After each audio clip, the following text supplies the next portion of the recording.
سب سے آخر میں جو مذہب آیا ہے اس کی زندگی 1400 سال پرانی ہے، جس کو اسلام کہا جاتا ہے۔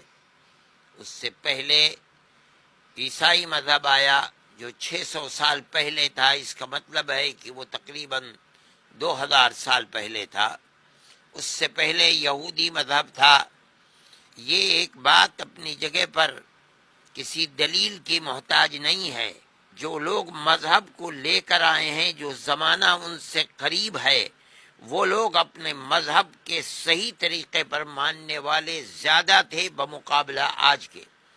جو لوگ حضرت محمد صلی اللہ علیہ وسلم کے زمانے سے قریب تھے، وہ مذہب کو اسلام کے زیادہ جانتے تھے۔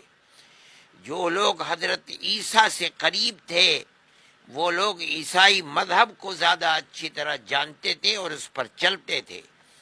وہ لوگ جو حضرت موسیٰ سے قریب تھے، وہ ان کے مذہب کو زیادہ بہترین جانتے تھے۔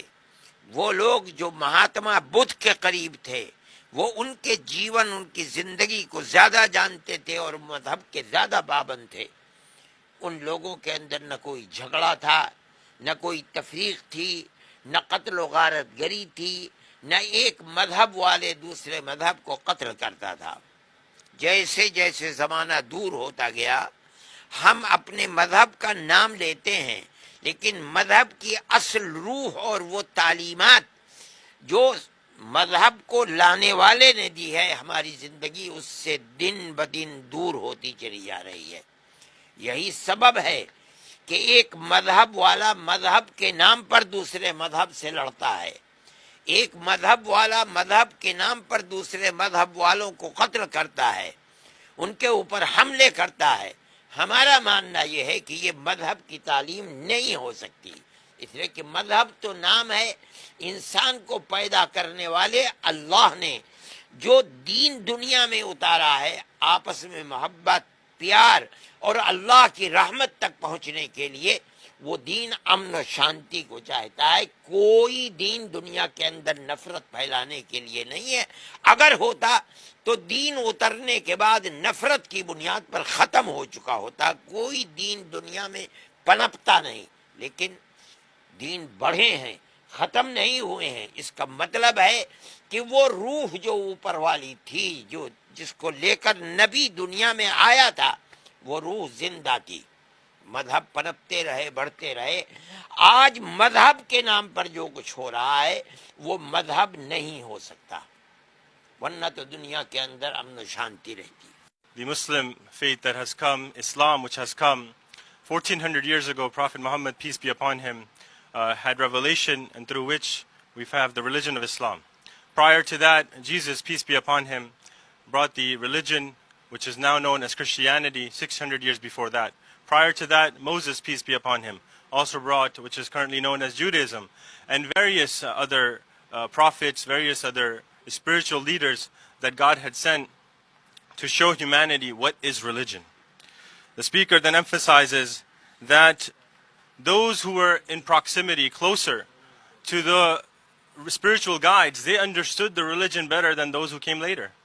They knew what the soul, the intent, the purpose of each and every religion was. And it was to promote peace. It was to promote love. It was to promote one humanity. And those who came later, we saw that there were differences. These differences were not found in the previous or the earlier generations that came along or followed these leaders. We observe that this disrespect, disregard, disunity came into our humanity after the time or after the demise of these leaders and these prophets. And if we go back and we look into the actual soul, the purpose of each religion, then we see it always promotes love, peace, and unity. For us to bring that understanding, we have to realize how religion has been relegated into a private sphere, and secularization has made it something of alien, something that is not understandable, something that is not relatable. And what we are trying to do is make ourselves and humanity understand the true purpose of religion, which is to unite us all, unite humanity. under one God. اس ماحول میں جس میں آج ساری دنیا ایسا لگتا ہے کہ آگ کے ڈھیر کے اوپر کھڑی ہوئی ہے، ہم یہ سمجھتے ہیں کہ مذہب کے ماننے والوں کو، جو مذہب کی صحیح تعلیم کو جاننے والے ہیں، انہیں آگے آنا چاہیے۔ ہمارا ماننا یہ ہے کہ جو لوگ مذہب سے قریب ہیں اور مذہب کی صحیح روح کو پہچانتے ہیں، وہ اگر آگے آئیں تو اس کے اندر کچھ کامیابی مل سکتی ہے۔ آسٹریا کے اندر ہوتے ہیں، اس کے اندر بھی میں شریک ہوتا ہوں، جس کے اندر عیسائی، یہودی، بدھسٹ اور پنڈت اور اسی طریقے پر سکھ، ساری دنیا کے لوگ جمع ہوتے ہیں اور ان مسائل کے اوپر گفتگو ہوتی ہے۔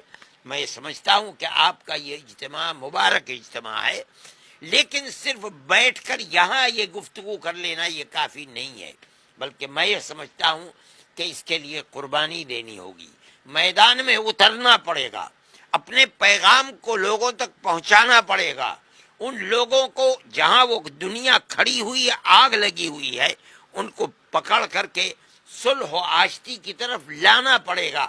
اگر ہم یہ کام کریں گے تو دنیا بچے گی، زندہ رہے گی، ورنہ ساری دنیا کے اندر آگ لگے گی اور مرض اتنا بڑھ جائے گا کہ اگر اس کو پھر دوا دینی ہوگی تو وہ دوا بھی کارگر نہیں ہوگی۔ میں آپ حضرات کا شکر گزار ہوں اور میں یہ سمجھتا ہوں کہ ہو سکتا ہے کہ ہمارا یہ اجتماع، اگر ہم یہاں سے طاقت اور انرجی لے کر کے اٹھیں صحیح سمت کے اوپر، تو یہ کامیاب ہو سکتا ہے اور دنیا کو ہلاکت اور بربادی سے نکال کر صلح و آشتی کی طرف لا سکتا ہے۔ میں پھر آخر میں شکر گزار ہوں۔ The world is on fire, and the people in this world are experiencing its heat. Those who know the religion, those who truly understand its purpose and its intent, have a tremendous responsibility. If we do not step into this fire, if we do not speak the truth about religion as a whole and what it promotes, then we will lose humanity and we will have no one to blame but ourselves. Yes, it's incredible that we are sitting down together today, that we wish to talk about harmony and promote peace and love, but it is not and should not and must not be limited to this congregation, this moment, this time. We must take this message. We must act upon this initiative and propagate it. And that's going to require more than just sitting down and talking. That's going to require sacrifice. It's going to require time. It's going to require many things that we may not want to do, many sacrifices that we may not want to make. But we must step into the field. And where we see these fires, where we see these moments in which religion is being besmeared, we must step into that situation and speak the truth and take people out of the fire. I thank you all. I'm grateful to be a part of this gathering, as the speaker mentions, and